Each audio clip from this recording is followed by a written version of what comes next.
누가복음 15장 말씀입니다. 많은 세리들과 죄인들이 말씀을 들으려고 예수님께 가까이 나왔습니다. 바리새파 사람들과 율법학자들이 수군거리기 시작했습니다. 이 사람이 죄인들을 받아들이고 함께 먹기까지 한다. 그러자 예수님께서 그들에게 이 비유를 말씀하셨습니다. 너희 중에 어느 사람이 양 100마리가 있는데 그 가운데 한 마리를 잃었다고 하자. 그러면 그는 99마리의 양을 들판에 남겨두고 잃은 양을 찾을 때까지 찾아다닐 것이 아니냐.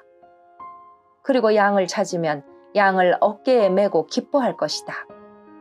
집으로 돌아오는 길에 친구들과 이웃을 불러 말할 것이다. 함께 기뻐하자. 잃었던 양을 찾았다. 내가 너희에게 말한다. 하늘에서는 회개할 필요 없는 99명의 의인보다 회개하는 죄인 1명을 두고 더 기뻐할 것이다. 어떤 여자가 10개의 드라크마를 가지고 있다가 하나를 잃어버렸다고 하자. 그러면 등불을 켜고 온 집안을 쓸며 찾을 때까지 자세히 뒤지지 않겠느냐. 그러다 찾으면 친구들과 이웃들을 불러 말할 것이다. 나와 함께 기뻐하자. 잃었던 드라크마를 찾았다. 내가 너희에게 말한다. 이처럼 회개하는 죄인 한 사람을 두고 하나님의 천사들이 크게 기뻐할 것이다. 예수님께서 말씀하셨습니다. 어떤 사람에게 2 아들이 있었다. 그런데 작은 아들이 아버지에게 말했다. 아버지, 제가 받을 몫의 재산을 주십시오. 그러자 아버지는 재산을 2 아들에게 나누어 주었다. 며칠 뒤에 작은 아들은 모든 재산을 모아서 먼 마을로 떠나버렸다. 거기서 그는 방탕한 생활을 하다가 재산을 다 날려버렸다. 모든 것을 다 써버렸을 때 그 마을에 큰 흉년이 들었다. 그래서 그는 아주 가난하게 되었다. 그는 그 마을에 사는 한 사람에게 가서 더부살이를 하였다. 집주인은 그를 들판으로 보내 돼지를 치게 하였다. 그는 돼지가 먹는 쥐엄나무 열매를 먹어 배를 채우고 싶은 마음이 간절했다.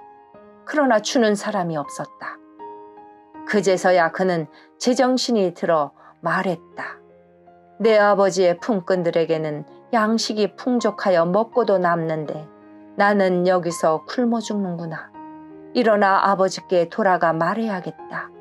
아버지, 저는 하나님과 아버지 앞에 죄를 지었습니다.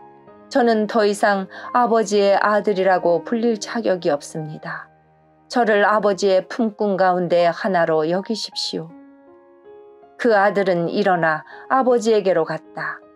그 아들이 아직 먼 거리에 있는데 아버지가 그를 보고 불쌍히 여겨 달려가 아들을 끌어안고 입을 맞추었다. 아들이 아버지에게 말하였다. 아버지, 저는 하나님과 아버지 앞에 죄를 지었습니다. 저는 아버지의 아들이라고 불릴 자격이 없습니다. 그러나 아버지는 종들에게 말했다. 서둘러 가장 좋은 옷을 가져와서 아들에게 입혀라. 또 손가락에 반지를 끼워주고 발에 신발을 신겨라. 그리고 살진 송아지를 끌고 와서 잡아라. 우리가 함께 먹고 즐기자. 내 아들이 죽었다가 다시 살아났고 잃어버렸다가 다시 찾았다. 그래서 그들은 함께 즐기기 시작하였다. 그때 큰아들은 밭에 있었다. 그가 돌아와 집 가까이 다가왔을 때 음악 소리와 춤추는 소리를 들었다. 그는 종 하나를 불러 무슨 일인지를 물어보았다. 종이 아우님이 돌아오셨습니다. 무사히 건강하게 아우님이 돌아왔기 때문에 주인 어른께서 살진 송아지를 잡았습니다 하고 대답했다. 큰아들은 화가 나서 집에 들어가려고 하지 않았다. 그의 아버지가 밖으로 나와 큰아들을 달랬다. 큰아들은 아버지에게 말했다. 보십시오.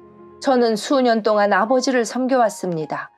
그리고 한 번도 아버지의 명을 어기지 않았습니다.